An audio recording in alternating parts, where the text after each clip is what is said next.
baik para mu'takifin, mu'takifat yang i'tikaf, ya, boleh disebut mu'takif. Selamat datang semua. Insyaallah setiap ba'da asar selama 10 hari ke depan kami akan membuka kitab Rasyahat Ainul Hayat yang ditulis oleh Syekh Al-Harawi, ya, Syekh Hussein Ali bin Hussein Al-Harawi,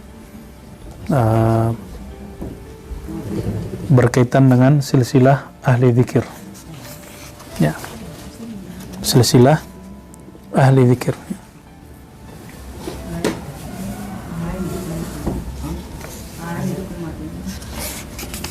Sudah 1-2 aja yang ngurus, ya.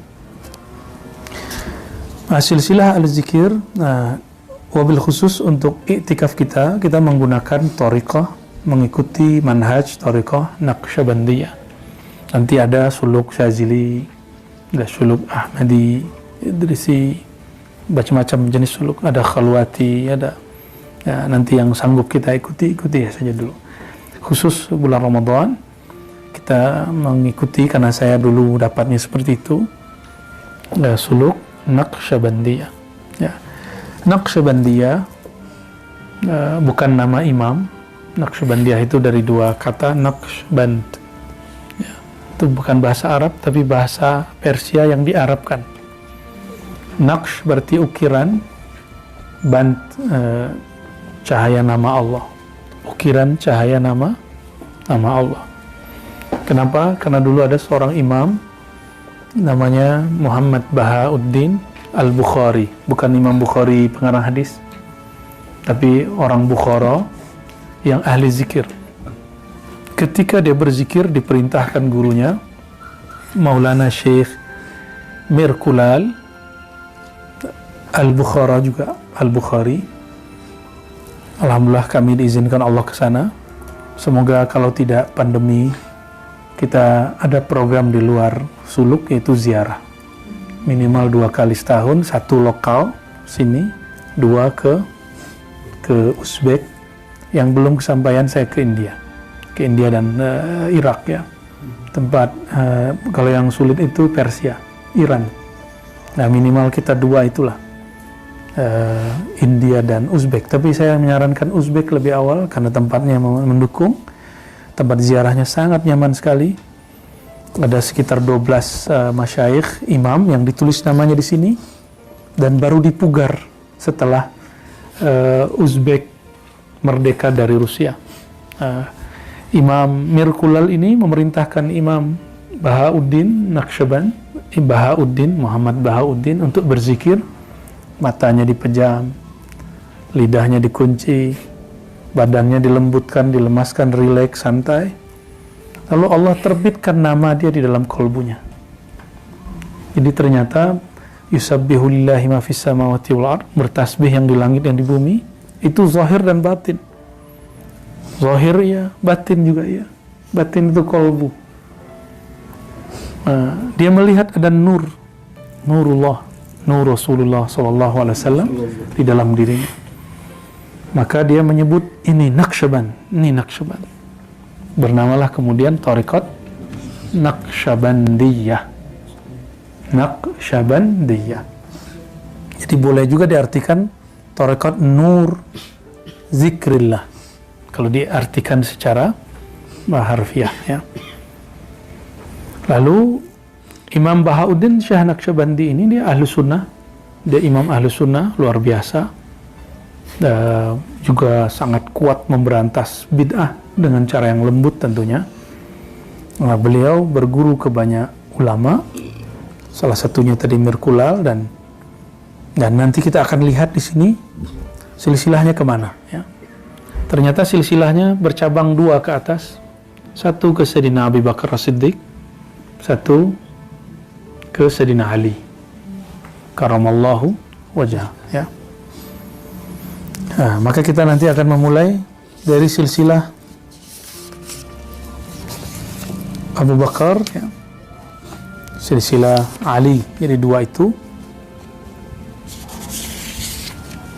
Lalu setelah Abu Bakar, Ali, lanjut kepada Qasim. Sebenarnya di riwayat kita juga ada bahwa Sayyidina Salman berguru kepada Sayyidina Abu Bakar. Jadi Nabi turun ke Abu Bakar, turun ke Salman, turun ke... Nah ini rahasianya, Salman ini kan orang Persia. Maka torikot ini torikot yang banyak dipakai orang Persia dan Khurasan dan Uzbekistan. Karena ada Salman itu di situ. Ya. Salman Al-Farisi punya murid yaitu cucu dari Sayyidina Abu Bakar. Yang namanya Sayyidina Qasim. Sayyidina Qasim ini kalau di Jawa ada wali 9, dulu di Madinah ada namanya wali 7. Bahasa Arabnya fuqaha'u sab'ah. Dulu wali itu disebut fuqaha. Sekarang fuqaha itu ahli hukum, suka hukum orang, suka cari kesalahan orang, memang tugasnya. Ya, suka hukum ini bid'ah, nah bid'ah. Kalau dulu fuqaha itu artinya boleh disebut juga aulia. Arti fuqaha itu jadi aulia usabah, wali yang 7. Nah, wali yang 7 itu salah satu yang masyhur adalah Maulana Al-Imam Qasim. Nah, kita mulai menjelaskan dari beliau karena Sayyidina Abu Bakar sudah masyhur, Sayyidina Ali sudah masyhur. Ya. Sebelum masuk ke Sayyidina Qasim, Sayyidina Abu Bakar, Sayyidina Ali, mereka berdua ini ada dua hal yang berbeda dalam bermakrifat. Sayyidina Abu Bakar mengatakan bahwa mengenal Allah itu sangatlah sulit. Ya. Ketika engkau mengaku tidak tahu, itulah pengetahuan yang hakiki. Jadi orang kalau sudah merasa dirinya kosong, baru Allah isi. Itu thariqahnya Sayyidina Abu Bakar. Ya, qauluka la adri. Ya, apa kata beliau ketika orang mengatakan la adri, itulah dia mendapat ma'rifat. Ya. Lain dengan Sayyidina Ali. Sayyidina Ali mengatakan engkau berma'rifat itu, mengenal Allah itu, ma'rifat berarti mengenal, ketika Allah yang mengenalkan dirinya kepadamu. Araftu Rabbi bi Rabbi. Aku mengenal Rabbku, Tuhanku, karena dia mengenalkan dirinya kepadaku. Ya. Semakna nggak dengan Sayyidina Abu Bakar? Sebenarnya sama. Namun Sayyidina Abu Bakar membuka awal, engkau kosongkan dulu dirimu.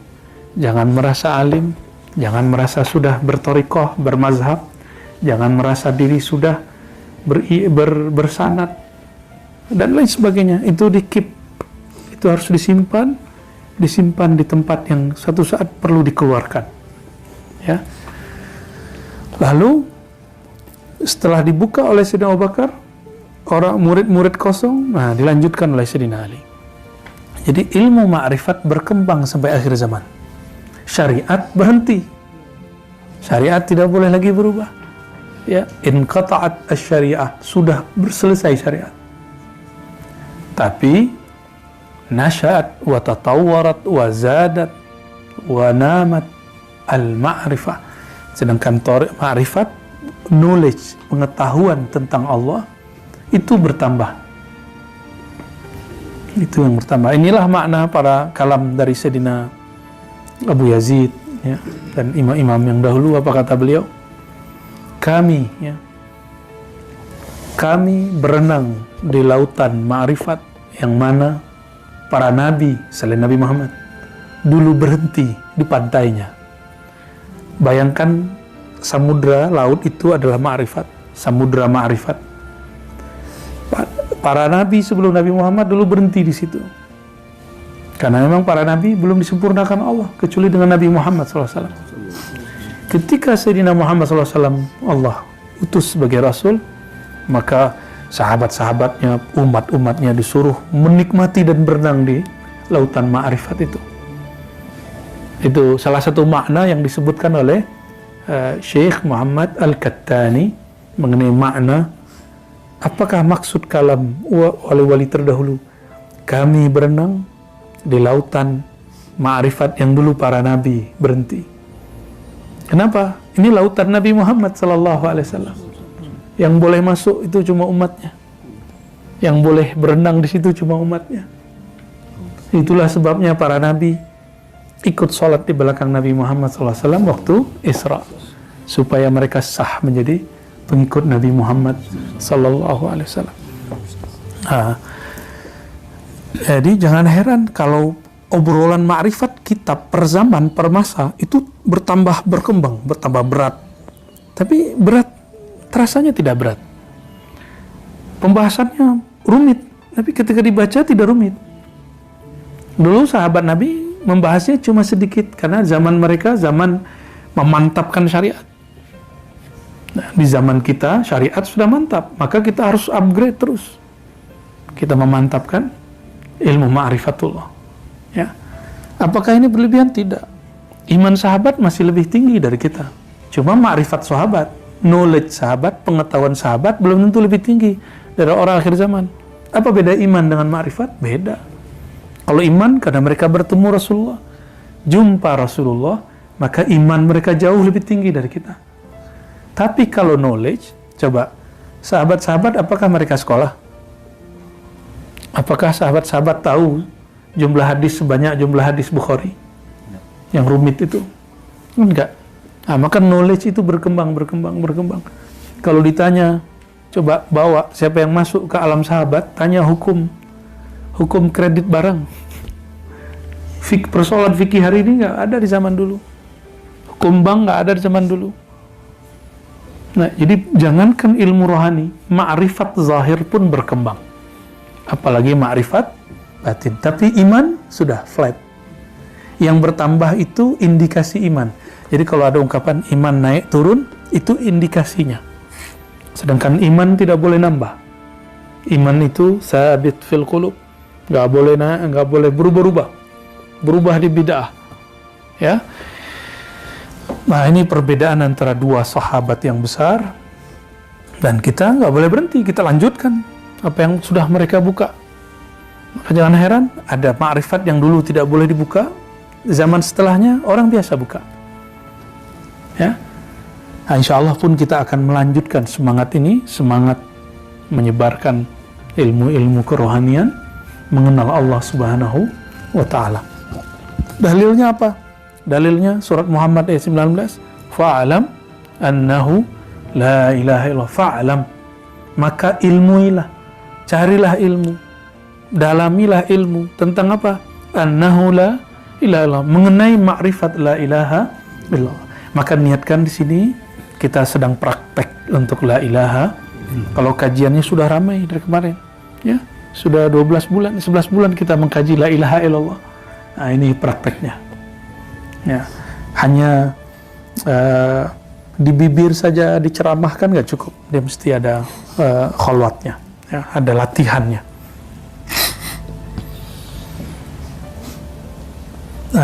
Imam Qasim ini, Qasim bin Muhammad bin Abi Bakar,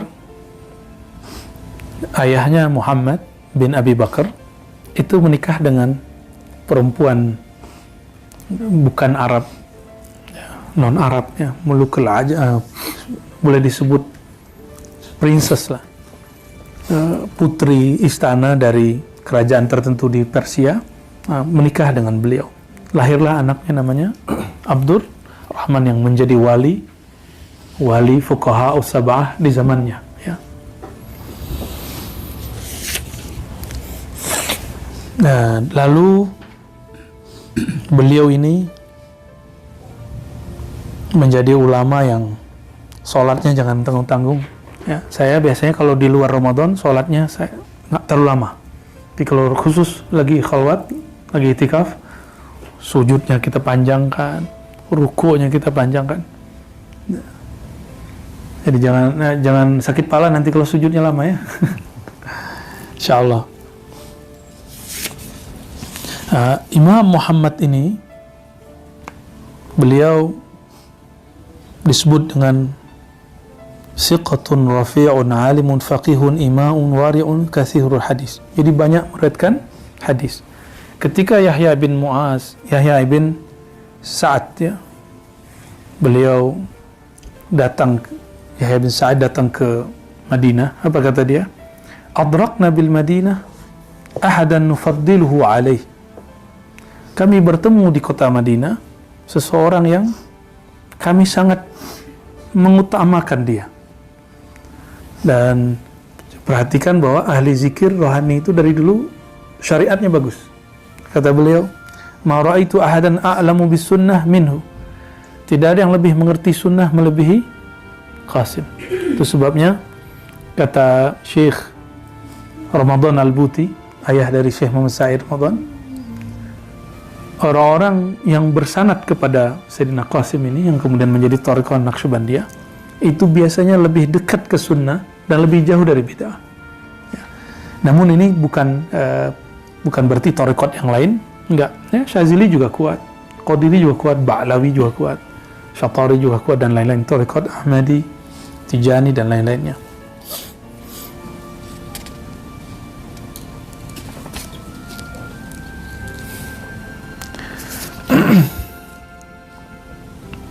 Beliau wafat, Mat al-Qasim bin Muhammad baina Makkah wal Madinah hajan atau mu'tamiran. Beliau ini wafat karena punya amalan haji hampir setiap tahun. Wajar jaraknya dekat Mekah ke Madinah, Madinah Mekah. Nah, beliau wafat di antara itu dan kita nggak tahu tempatnya sekarang. Makanya kalau teman-teman nanti melakukan perjalanan dari Madinah ke Mekah, jangan lupa mengirimkan Fatihah untuk Sayyidina Qasim di tengah perjalanan. Ila ruhi Sayyidina Qasim bin Muhammad bin Abi Bakar Al-Fatihah. Ya, karena beliau dikuburkan, makbarahnya kita sekarang tidak tahu. Ya.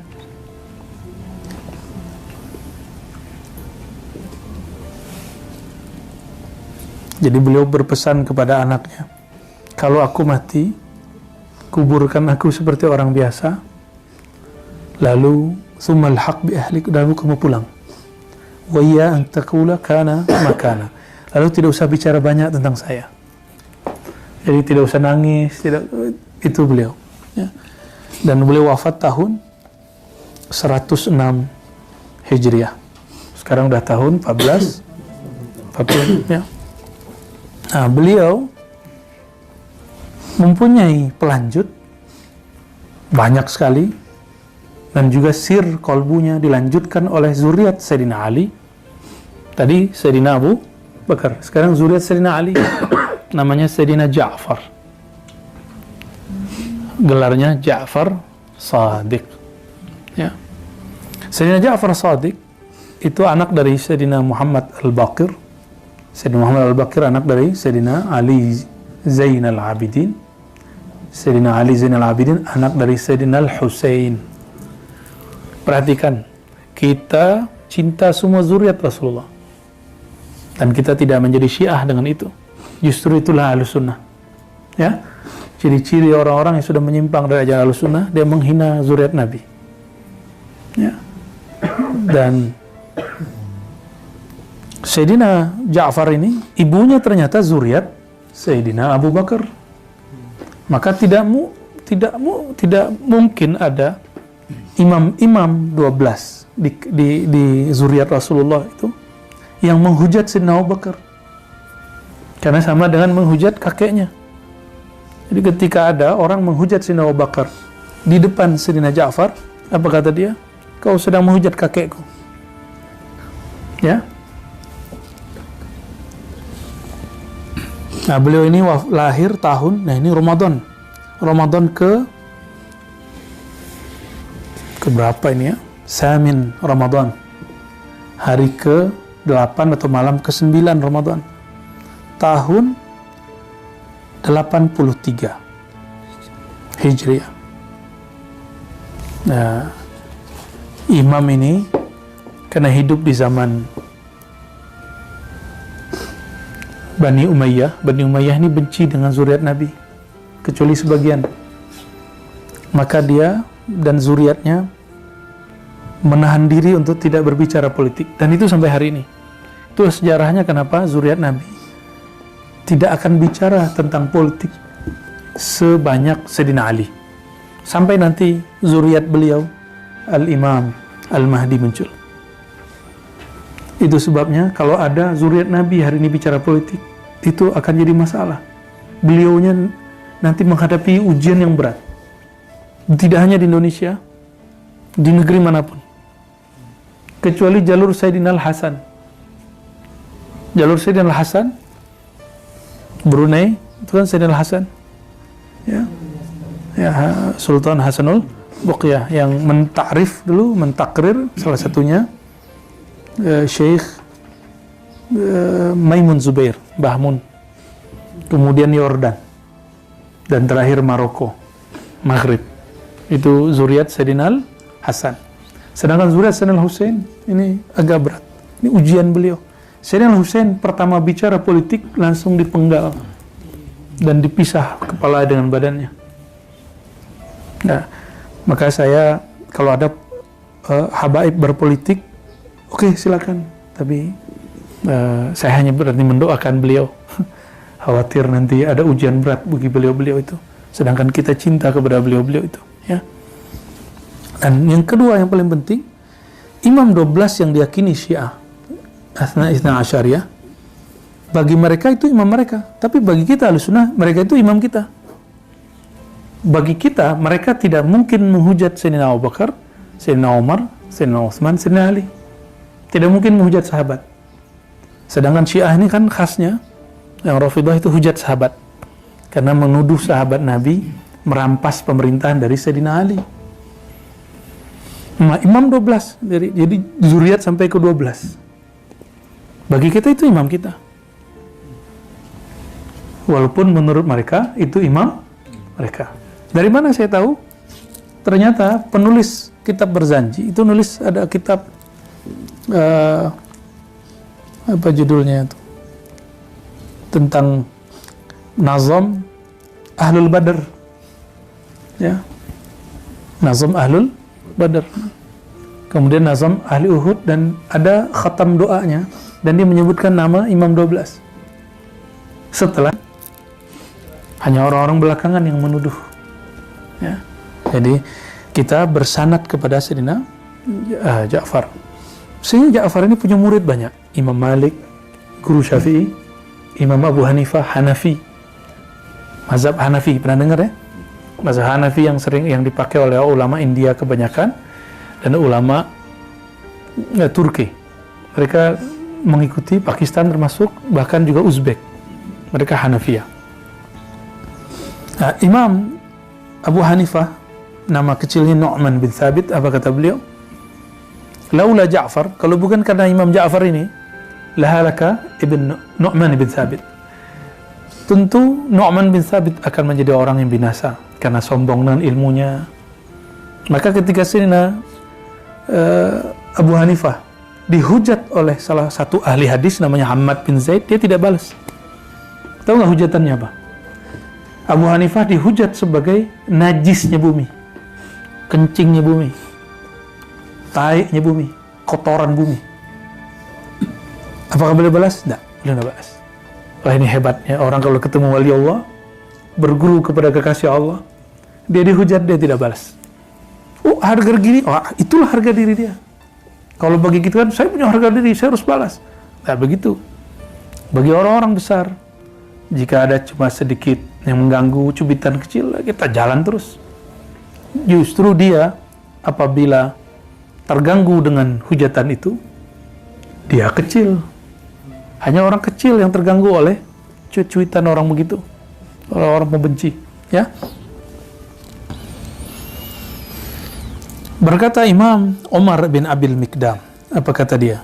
Kuntu idza nazartu ila Ja'far ibni Muhammad alimtu annahu min sulalatin nabiyyin. Setelah aku mandang Ja'far, aku baru tahu begini zuriat Nabi yang sebenarnya.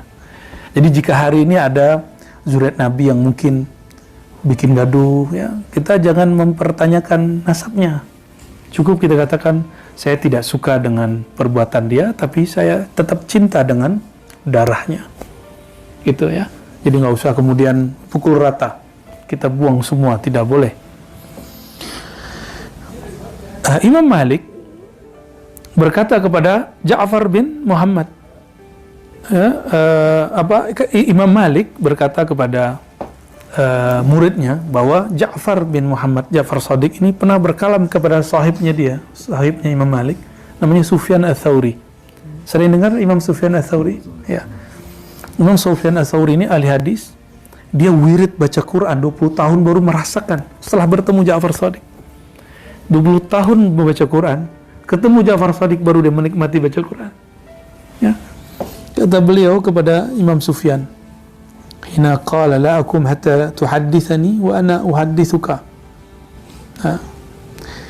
Wahai Tuan Syekh Ja'far, Tuan Imam Ja'far, saya tidak berangkat, tidak mau angkat kaki dari tempatmu sampai engkau mengajarkanku beberapa hal. Ya. Lalu Imam Ja'far jawab, baik. Ya Sufyan, nah ini pesan, ini kajian inti kita pada sore ini. Pesan beliau, ya Sufyan, idza an'ama Allahu 'alaika bi ni'matin fa ahbabta baqa'aha wa dawamaha fa aktsir min al-hamdi wa syukri 'alaiha. Jika engkau dapat nikmat baik zahir atau batin.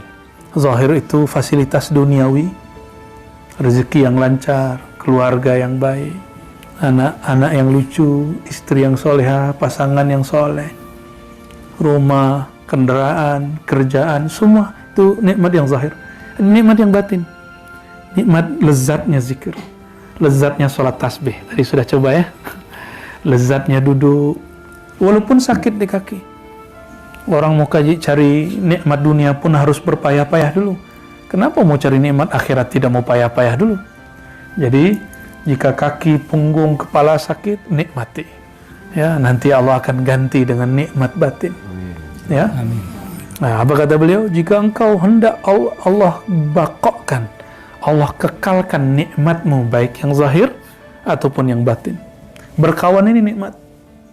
Ini jangan lagi disebut kawan. Ini kita bersau.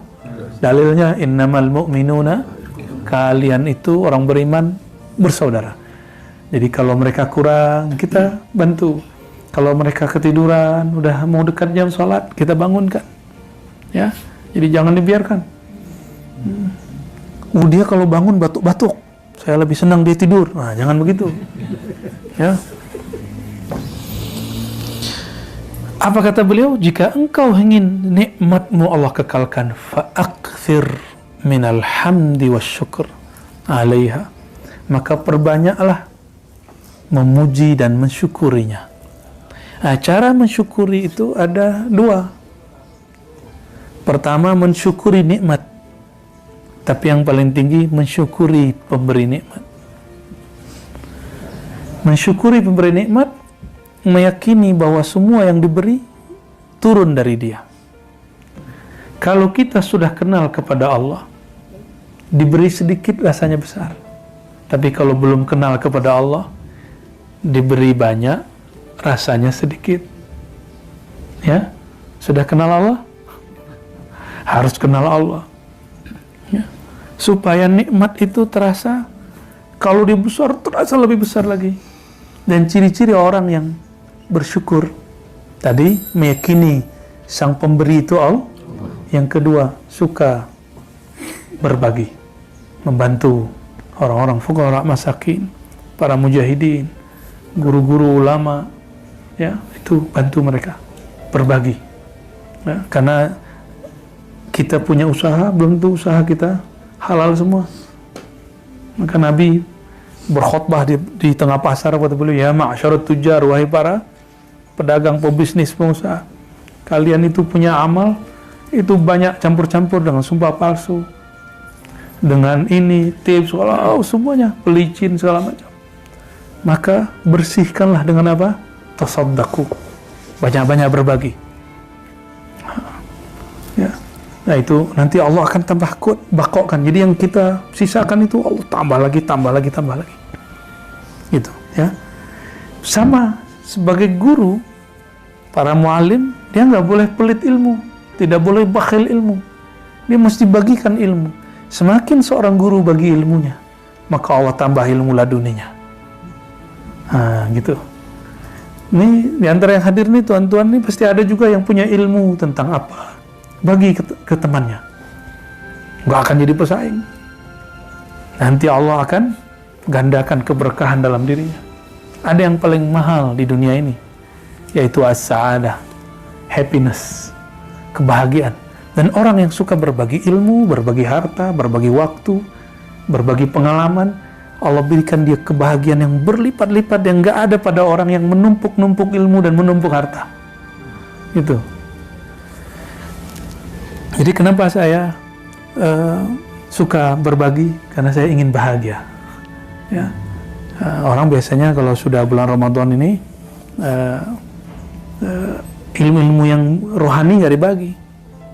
Kita justru ini saatnya kita bagi, ya, supaya yang rohani yang di sana tambah lagi. Dan ciri-ciri ilmu itu mati, thariqat mati, zawiyah mati, surau mati, thariqatnya tidak berkembang lagi. Ketika si mursyidnya, gurunya, khalifahnya, muqaddamnya mulai menutup ilmu. Siap-siap, nunggu cuma sekian bulan, sekian tahun, habis. Dan saya melihat sudah banyak. Ya, mungkin saudara-saudara melihat juga sudah banyak. Ya. Lalu yang kedua, apa kata beliau? Nah, sebelum kedua, beliau membacakan ayat la in syakartum la azidannakum. Ayat ini sering dipakai orang kalau mau nambah duit, syukur. Wah, dia bersyukur bukan karena Allah, bersyukur karena ingin tambah duit. Ini enggak benar. Bersyukur itu bukan karena ingin tambah pemberiannya, tapi bertambah perhatian yang Maha memberi. Itulah tujuan bersyukur. La in syakartum la azidannakum. Kalimatnya di situ coba perhatikan. Allah enggak bilang la yazidanna atau la yuzad. La zada malukum. Tapi kalimatnya apa? La zada ya. Kalimatnya apa? La sungguh aku. Ini orang nggak perhatikan itu. Allah kalau bicara aku berarti ini pentingnya di atas semua yang penting. La in syakartum, jika kamu bersyukur kepada aku akan berikan perhatian lebih kepadamu. Kalau Allah sudah perhatikan kita, sedikit tergores di hati, Allah antarkan yang kita mau. Dia bukan lagi memberikan sesuatu sesuai nafsu kita lagi, tapi sesuai kehendak dia. Nah, ini yang sir ini yang mau diambil oleh Imam Sufyan kepada Imam Ja'far Shadiq. Nah, jadi kalau bersyukur yang diperhatikan tambah harta atau tambah perhatian Allah? Perhatian Allah, ini baru ahli marifat, baru orang berthariqah. Ya. Wa idza istaba'ta ar-rizqa fa'akthir min al-istighfar. Nah, sekarang sebaliknya. Kenapa urusan kita ada masalah terus? Usaha kita terhambat terus. Rezeki kita ya Allah sempitkan. Berarti kita kurang dapat perhatian Allah, ada masalah berarti. Bukan syukur dulu, minta maaf dulu kepada Allah. Gimana minta maaf kepada Allah? Nah, apa kata beliau? Fa'akthir minal istighfar. Termasuk nikmat rohani. Jadi ada suatu masa di beberapa tahun yang lalu, itu suruh suluk merasakan, semua mursyid itu merasakan, kenapa zikir pada tahun ini terasa seret, terasa kurang nikmat. Kenapa? Oh, ternyata ada satu adab yang kurang. Maka semua mursyid istighfar, mandi tobat, istighfar kubra, istighfar al-kabir kalau boleh disebut, taubat kubra ya. Gimana? Dibacakan ayat ini, fa'aksiru istighfar, fa inna Allah ta'ala qala fi kitabi istaghfiru rabbakum innahu kana ghaffara. Nah, mohon ampun kepada Allah. Apa makna mohon ampun? Istaghfiru dari kata ghafara, ada masalah lalu Allah ditutup oleh Allah, itu namanya ghafara, sampai tidak ada lagi terlihat. Makanya dalam bahasa Arab ada serban, lalu ada serban di dalamnya itu kopiah yang panjang. Dulu itu kopiah Nabi ketika mau perang. Jadi itu baja namanya mighfar, penutup kepala. Istighfar menutupi dosa. Ya Allah, Engkau tahu kami punya aib, tolong ditutup. Nah, itu namanya istighfar. Ya Sufyan, idza ahzanaka amrun min sultanin aw ghairihi. Ini kepada para pejuang-pejuang dakwah yang sedang bermasalah, berhadapan dengan raja-raja, dengan penguasa-penguasa, ya. Idza ahzanaka amrun, wahai Sufyan, jika engkau ada masalah yang membuat kamu sedih karena berbenturan dengan raja-raja, penguasa, fa'akthir la haula wala quwata illa billah. Banyak-banyaklah mengakui lemah dirimu dengan baca la haula wala quwata illa billah. Maka wirid ini diturunkan nanti jadi khatam. Ada khatam istighfar, itu khatamnya Maulana Muzhar Janjanani Syamsil Muzhar. Itu di Thariqah Naqsyabandiyah ada khatam istighfar 1000. Tapi yang masyhur khatam khojakan, khatam kulhu. Ya, ada khatam istighfar. Ya, nanti di hari tertentu kita niatkan untuk dunia akhirat kita istighfarkan 1000 nanti ya. Insyaallah sekali duduk. Insya kuat ya. Mungkin di hari setelah hari ketiga, setelah kesemutan dan kaki gajahnya mulai berkurang. Ya.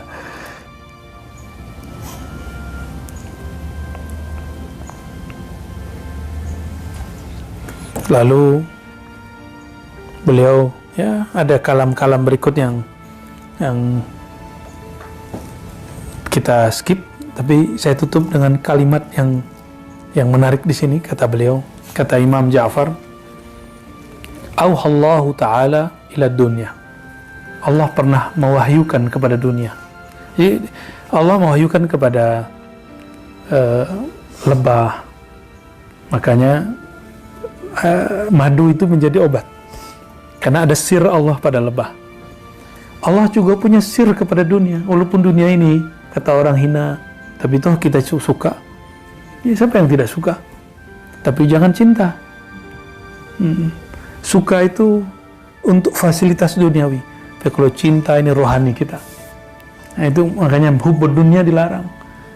Kalau senang makai dunia boleh. Suka namanya. Kata beliau, Allah berfirman kepada dunia. Ini sirnya. Ini surat kerjanya dunia. Jadi dunia itu punya SK. Ya, ada misi dunia. Apa misi dia? Akhdimi man khadamani wa ataibi man khadamak. Berkhidmatlah wahai dunia kepada orang yang dia berkhidmat kepada aku. Silakan cari dunia, tapi kalbunya sama Allah. Ya. Kalbunya sama Allah. Kata beliau, wahai dunia, khidmatlah kamu kepada orang yang khidmat kepada aku.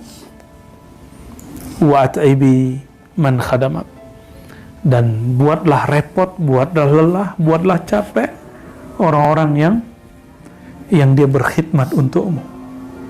Nah, maka kenapa saya mengajak semua yang hadir, ya handphonenya diistirahatkan supaya tidak lelah dengan dunianya. Dunia kita sekarang sebesar handphone.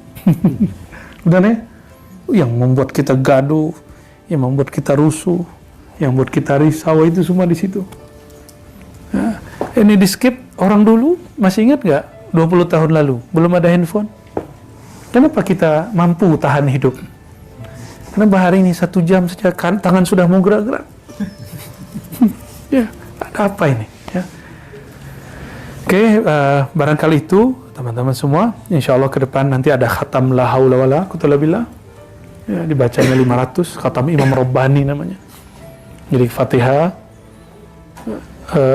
Alam Nashrah, salawat, lalu la haula wala quwwata illa billah. Semuanya ada sanadnya.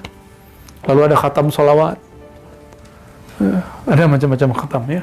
Yang paling masyhur disebut khatam khajakan yang kita baca tadi siang dan malam tadi dan subuh juga ya.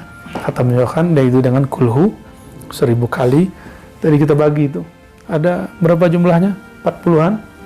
Ya, kalau dibaca sekian kali kan sudah 1000. Ala kulli hal itu teman-teman semua, sebenarnya masih banyak kalam-kalam ma'rifat beliau. yang bisa kita ambil, insya Allah pelan-pelan nanti kita tambah ya. Setelah beliau nanti nyambung kepada Imam Abu Yazid Al-Bustami. Oke, kita baca surah Al-Fatihah, kita kirimkan untuk Sayyidina Nabi SAW, para Nabi, para Rasul, para sahabat, para tabi'in, wabil khusus Sayyidina Abu Bakar, Sayyidina Umar, Sayyidina Utsman, Sayyidina Ali, dan silsilah yang kita bacakan tadi, wa khusul khusus Sayyidina Bali bin Mukan Khadir alaihissalam, wa sadatina ahli Turk Naqsyabandiyah, wal Ahmadiyah, wal Muhammadiyah, wal Khidriyah, wa Qadiriyah, wa Syaziliyah, wa jami' من انتصب إلى سيدنا محمد صلى الله عليه وسلم. الفاتحة.